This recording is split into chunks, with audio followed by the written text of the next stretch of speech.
Evening and welcome to Scotland at 7. My name is Brian Liddy and it's Thursday the 16th of May. Ukraine update day 813.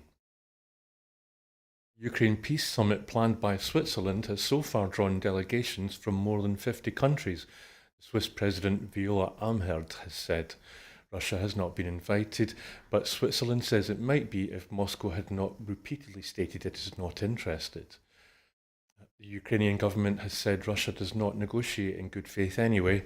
Amherd said she was in discussion about whether Switzerland might step aside from receiving a Patriot missile defence system that is due from the US so that Ukraine can get one sooner. The Ukrainian presidential office has said additional reinforcements were being deployed in the Kharkiv region, including many reserve units. Heavy enemy fire prompted repositioning of some troops in the Kupiansk direction to the east of Kharkiv city, the General Staff said on Wednesday. Volodymyr Zelensky has postponed all his upcoming foreign trips, underscoring the seriousness of the threat his soldiers are facing. The Ukrainian military said troops fell back from areas in Lukyansky and Vochansk near Kharkiv to save the lives of our servicemen and avoid losses. Vovchansk, 5 kilometers from the Russian border, has been the focus of much of the recent fighting, and Ukrainian-Russian troops battled in its streets on Wednesday. Oleksiy Kharkivsky, head of the city's patrol police, said Russian troops were taking up positions there, while the Ukrainian General Staff said its forces were trying to flush them out. Russia's gains in the Kharkiv region must be a wake-up call, UK Defence Secretary Grant Shapps has said, adding that allies had become distracted from the war. We must back the Ukrainians all the time, not just periodically, Shapps said, adding that a $60 billion US military package took too long to get through Congress. Visiting Kyiv, the US Secretary of State Antony Blinken has announced a $2 billion arms deal, with most of the money coming from a package approved by Congress last month. Blinken said the US does not encourage Ukraine to strike targets inside Russia with US-supplied weapons, but believes it is a decision Kyiv should make for itself. The US was focused on providing Patriot missile systems and other forms of critical air defence. The Russian Defence Ministry claimed its troops have retaken the village of Robotyne in the southern Zaporizhzhia region. The claim is unconfirmed. Ukrainian forces regained control of the village last August. Elsewhere in Ukraine's southern regions, an aerial attack on the central district of Kherson wounded 17 civilians, the regional prosecutor's office said. A Russian missile attack injured 6 people in Mykolaiv, according to Ukraine Rescue Service. Vladimir Putin arrived in China on Thursday to meet with his counterpart Xi Jinping as he seeks greater support from Beijing for his war effort in Ukraine and his isolated economy. European Union ambassadors agreed in principle on Wednesday to add 4 Russian media outlets to the EU sanctions list, accusing them of propaganda. Voice for Europe, RIA Novosti, Izvestija and Rossiyskaya Gazeta. The EU also banned Russian funding of EU media, non-governmental organisations and political parties. It has previously imposed sanctions on Russian state-owned Russia Today and Sputnik. Now the latest from Israel and Gaza. At least 35,272 Palestinians have been killed and 79,205 have been wounded in Israel's military offensive on Gaza since the 7th of October, the Hamas-run Gaza Health Ministry has said. The UN has run out of tents and food to distribute to almost 2 million people in Gaza. UN officials have said that their warehouses were now completely empty south of the river dividing the northern third of Gaza from the south, with no likelihood of resupply as long as the main entry points into the territory remain closed after Israeli offensive launched in recent days. The US military has finished installing a floating pier for the Gaza Strip, meaning officials are now poised to begin ferrying badly needed humanitarian aid into the enclave besieged over 7 months of intense fighting in the Israeli-Hamas war. 5 Israeli soldiers have been killed by friendly fire in Gaza's north, where intense fighting has resumed more than 7 months into the war. Troops were killed on Wednesday at 7 p.m. local time in the area of Jabalia refugee camp, the IDF said in a statement. 7 other troops were wounded in the incident. The United Nations top court is opening 2 days of hearings into a request from South Africa to press Israel to halt its military operation in the southern Gaza city of Rafah. Lebanon's Iran-backed Hezbollah group says it has launched more than 60 rockets at Israeli military positions in retaliation for overnight airstrikes on the country's east. Reuters news agency says it has been told by 2 Egyptian sources that Egypt has rejected an Israeli proposal for the 2 countries to coordinate to reopen the Rafah crossing between Egypt's Sinai Peninsula and the Gaza Strip. Back to the UK, Sir Keir Starmer has vowed to deliver stability in the UK as he unveiled his party's 6 election pledges amid a fanfare of endorsements from senior public figures. The Labour leader said most reasonable, tolerant people in the country wanted what his party wanted for Britain before he received an extraordinary endorsement from Boots chief executive Sebastian James, an old Etonian who was a member of the Bullingdon Club alongside Lord Cameron. James, who is pictured in the infamous Bullingdon Club photograph alongside Cameron and Boris Johnson, appeared in a video message endorsing Rachel Reeves' plan for economic stability. The Labour leader told the launch event in Essex, attended by the entire shadow cabinet, there is no quick fix to the mess that the Tories have made of this country. Labour is distributing a physical and digital pledge card with key promises such as stabilising the economy, cutting English NHS waiting times, setting up Great British Energy, cracking down on antisocial behaviour and recruiting 6,500 new teachers in England as the latest steps in his national mission. Responding to Sir Keir Starmer's speech, the SNP's Westminster Deputy Leader, Mary Black MP, said, Sir Keir Starmer's speech was full of broken promises and empty slogans, demonstrating why voting SNP is the only way to stand up for Scotland, protect our NHS and advance our journey towards independence.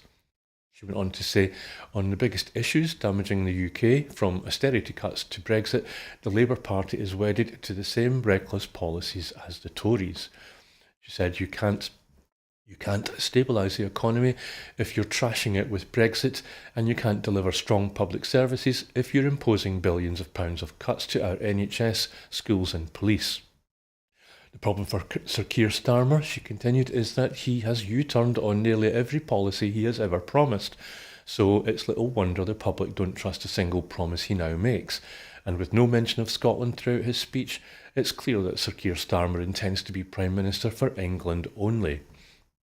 She continued, at the general election, only the SNP will stand up for Scotland's values, protect our public services and progress Scotland's journey to independence. The Deputy First Minister, Kate Forbes, MSP, has attended a GMB summit on the future of Ferguson Marine Shipbuilders in Port Glasgow today. The Deputy First Minister was joined by GMB trade union representatives, managers and shipyard workers, along with other local stakeholders, to discuss the options to find a sustainable future for Ferguson Marine, which works for employees, the taxpayer and Scotland's economy. The contract for new electric short route ferries will be coming up, and there have been calls that the Scottish Government should award the contract directly to Ferguson's without a public tendering process. The Scottish Government say they are considering all options. However, a direct award of public contracts is possible only in strictly limited circumstances under public procurement rules. Ministers say they are currently considering future vessel contracts from public agencies, including the Small Vessels Replacement Programme. Ms Forbes said, I have heard many ideas and been impressed by the energy and commitment of everyone involved.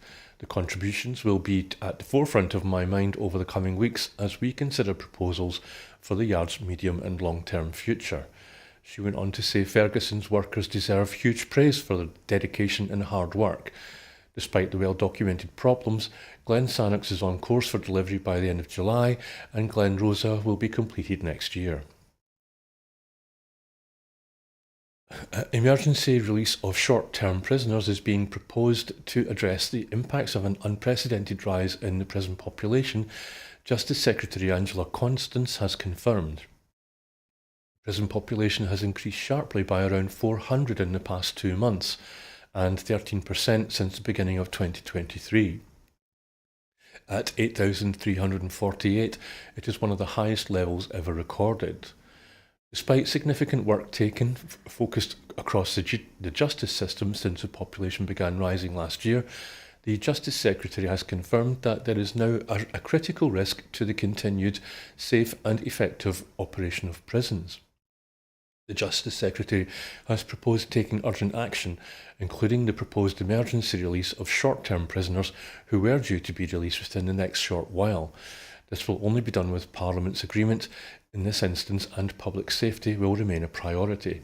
If agreed, an early release scheme which would have safeguards built in would mean only prisoners serving short sentences of under 4 years who have 180 days or less left to serve will be considered for release. Prisoners such as those given a life sentence or serving a sentence for sexual offences or domestic abuse will be automatically excluded. Prison governors will have the power to veto the release of any prisoner they deem an immediate risk to a specific individual or group. Following a statement to Parliament, Ms Constance underlined the importance of public safety. She said, "Protecting the public remains an absolute priority and the bedrock of every decision that we take. I have consistently said that I would only use emergency early release if it was absolutely necessary. So this is not a decision I take lightly, and I appreciate the concerns it will raise." She went on to say, due to the rapid rise in the prison population, creating an unprecedented situation similar to the challenges faced across the UK, immediate action is needed to ensure the safety and well-being of Scottish prison staff. We need to ensure prisons can function effectively, focus on those who pose the greatest risk of harm, and provide programmes that help reducing reoffending. She went on to say, "I am committed to ensuring that Parliament considers the approach before a single prisoner is released. We will also be engaging with victims' organisations, local authorities and other key partners." Long-standing WASPI campaigner Patricia Gibson MP led a backbench business debate in the House of Commons today on the Parliamentary and Health Service Ombudsman report on women's state pension age. Ms Gibson is demanding that the UK Tory government take responsibility for what she described as their reckless actions and called on them to deliver justice for women born in the 1950s who were impacted by increases to their state pension age with little or no notice. Patricia Gibson, the MP for North Ayrshire and Arran, accused the UK government of dragging its feet on its response to the report and said the government must heed the report's recommendations and deliver compensation to women born in the 1950s who were not adequately informed of changes and given no time to financially plan for the increase to the state pension age. Commenting, Patricia Gibson MP said, "WASPI women deserve better than the betrayal they've been dealt at the hands of this Tory government, which has so far refused to provide compensation or even apologise to women wronged by the accelerated increase to the state pension age. Tory ministers have repeatedly sidelined women who, through no fault of their own, have found themselves without the pension they had planned for. The Westminster government must acknowledge its mistakes in this scandal and the part it played and deliver swift compensation to those left out of pocket. Whilst Labour has now joined the Tories in abandoning WASPI women, we in the SNP continue to stand in solidarity with those impacted and will campaign alongside them until they are awarded the justice they deserve." The World Health Organization has accused Nigel Farage of spreading misinformation after he launched a campaign to block an international treaty designed to improve global pandemic preparedness. The World Health Organization member states are negotiating a deal to shore up cooperation against new pathogens. If adopted, the legally binding treaty would commit countries to helping each other in the event of a pandemic, increase research and sharing of data, and promote fair access to vaccines. But populist figures, including Farage and a number of Tory MPs, are lobbying the UK government to block the deal, claiming that it will give the World Health Organization power to enforce lockdowns on countries, dictate policy on mask wearing, and control vaccine stocks. Farage is fronting the campaign group Action on World Health, which was registered on Companies House last week. The Action on World Health's website lists supporters, including the Tory MPs Henry Smith, Philip Davies, and David Jones, as well as peers and others. Companies House filings show that it has 3 directors, including the barrister Paul Diamond, whose work has included high-profile cases on behalf of socially conservative Christians and cases where the use of vaccines has been disputed. The potency of what some on the right view as a potential new wedge issue was underlined in contributions by Tory backbenchers such as Philip Hollowbone, who echoed populist language by describing the World Health Organization as being under the influence of the global elite, and urging against the UK backing the treaty. Other online campaigns targeting the World Health Organization are already underway in the UK. 2 of them, Say No to Who and Save My Vape, are linked to an anti-EU pressure group run by former Scottish Tory Brian Monteith. David Nabarro, the leading World Health Organization envoy who was the face of the body in the UK during the pandemic, said that he feared public health workers and policymakers were having to work in an increasingly difficult environment. Journalists in Slovakia fear the attempted assassination of the country's Prime Minister, Robert Fico, could lead to even more polarisation and a crackdown on independent voices. In the hours after Fico was shot on Wednesday, several senior politicians from the ruling coalition blamed independent media and the opposition for the incident. This is your fault, Lubos Bilaha, the Deputy Speaker of Parliament from the ruling Smer party, said, and he told opposition politicians before also blaming the media. He said, because of you, liberal media, the 4-time Prime Minister Robert Fico, the most significant statesman in Slovakia's modern history, is currently fighting for his life. Ondrej Danko, the leader of the Slovak National Party, the SNS, which forms part of the governing coalition, also blamed media outlets and the opposition, and senior government ministers repeatedly criticised journalist coverage at a press conference today. Media freedom has been the subject of extensive discussion in Slovakia over past weeks as Fico's government moved a controversial proposal forward to replace the public broadcaster RTVS. Journalists feared that the Prime Minister, who has come under criticism for lashing out at independent media outlets and scrapping a special prosecutor's office, was working to undermine media freedom. Senior editors at leading Slovakian publications have said they are concerned about the impact of the shooting on press freedom. The ScotRail peak fares removal pilot will now run until the end of September 2024. First Minister John Swinney made the announcement during a visit to a Fife Expo at Waverley Station, part of the Leavenmouth Rail Link opening celebrations. During the newly extended period, all off-peak fares and products that are set and controlled by ScotRail will be valid for travel all day. The First Minister said, the Scottish Government's ambition to enhance our railways and make public transport easier and more affordable is clear. We know new rail investment can create real education, business and tourism opportunities and help breathe life into communities. This is currently most apparent with the soon to open £116 million Leavenmouth rail link. Bold initiatives such as our ScotRail Peak Fares removal pilot help build on this investment by encouraging more people to switch from car and opt to use the train.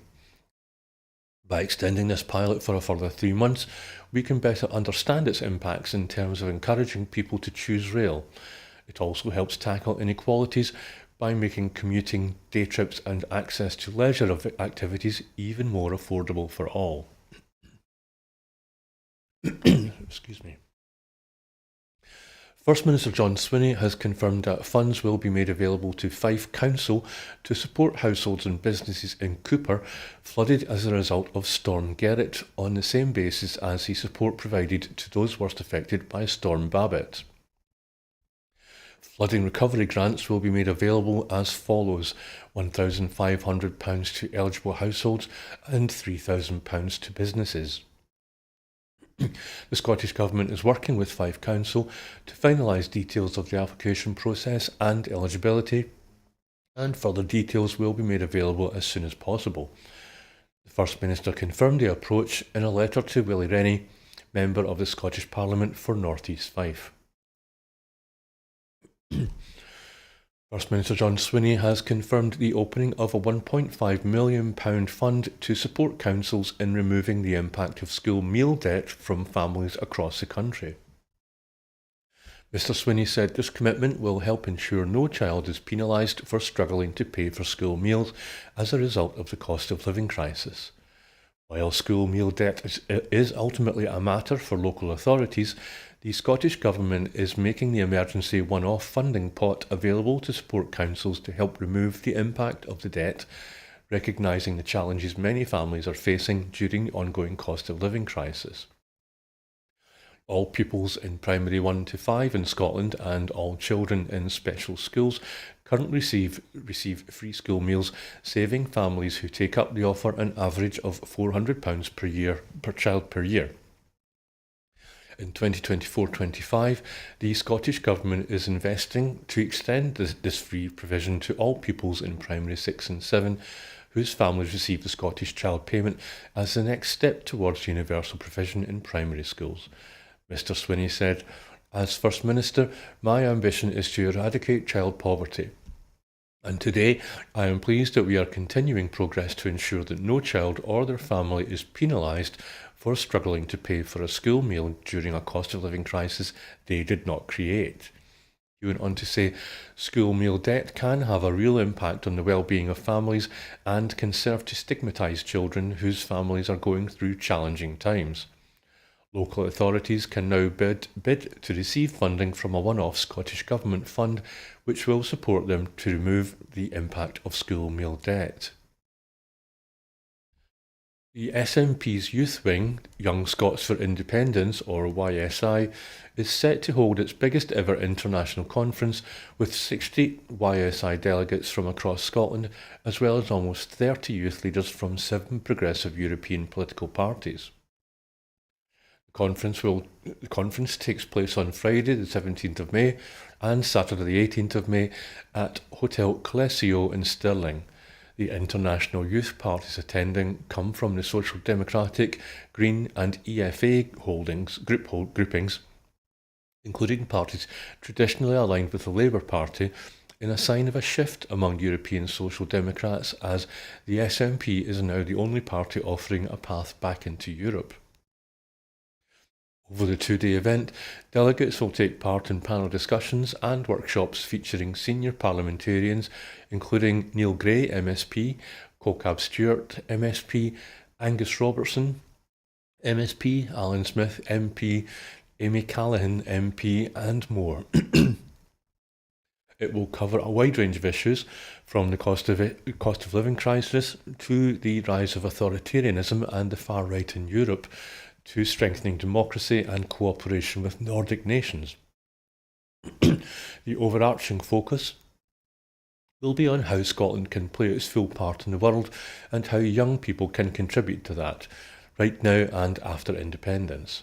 The conference, under the heading of Our European Future, aims to expand the SNP's international connections, boost international support for Scottish independence, and for Scotland rejoining the EU after independence. It will also seek to reaffirm the SNP's commitment to European Union membership and set out a bold, youth-led vision for an independent Scotland, playing its full part in tackling global challenges such as climate change. Commenting, the YSI's international officer and the conference manager, Olaf Stando, said, "As the UK government takes a narrow, inward-looking and increasingly extreme path, and Scotland continues to pay a heavy price for Brexit we never voted for, it's vital to raise Scotland's voice in Europe." Scotland as a country and the SNP as a party are proudly internationalist, and this conference is testament to that. Well, that is it for this evening, but before I go, I just want to remind you that here at Broadcasting Scotland, we depend on the generosity of you, our supporters. Our programmes will always be free to view. However, if you can afford £5 a month, please consider becoming a Broadcasting Scotland supporter. To everyone who has donated and to everyone who has signed up to make a regular monthly payment, we thank you very much. Our focus now moves on to securing the future of independent broadcasting for Scotland by growing our subscriber base and regular funding. So thank you for watching, and goodbye.